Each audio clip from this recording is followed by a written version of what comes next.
Irish Fairy Tales. Chapter 53. The carle of the drab coat came bumping and stumping and clumping into the camp and was surrounded by a multitude that adored him and hailed him with tears. Meal, he bawled, meal for the love of the stars. And he bawled meal, meal, until he bawled everybody into silence. Finn addressed him. What for the meal, dear heart? For the inside of my mouth, said the carle, for the recesses and crannies and deep down profundities of my stomach. Meal, meal, he lamented. Meal was brought. The carle put his coat on the ground, opened it carefully, and revealed a store of blackberries, squashed, crushed, mangled, democratic, ill-looking.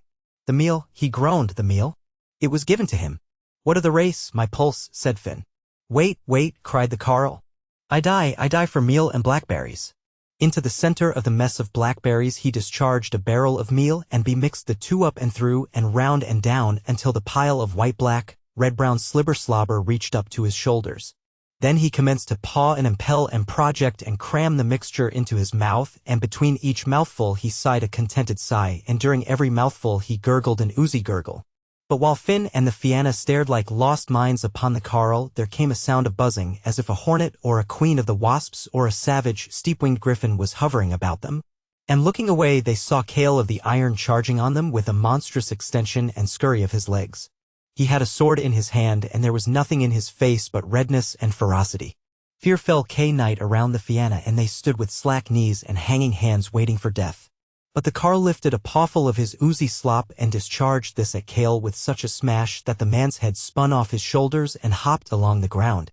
The carle then picked up the head and threw it at the body with such aim and force that the neck part of the head jammed into the neck part of the body and stuck there, as good a head as ever, you would have said, but that it bad got twisted the wrong way round. The carle then lashed his opponent hand and foot. Now, dear heart, do you still claim tribute and lordship of Ireland? Said he. Let me go home, groaned Cale, I want to go home. Swear by the sun and moon, if I let you go home, that you will send to Finn, yearly and every year, the rent of the land of Thessaly. I swear that, said Cale, and I would swear anything to get home. The carle lifted him then and put him sitting into his ship.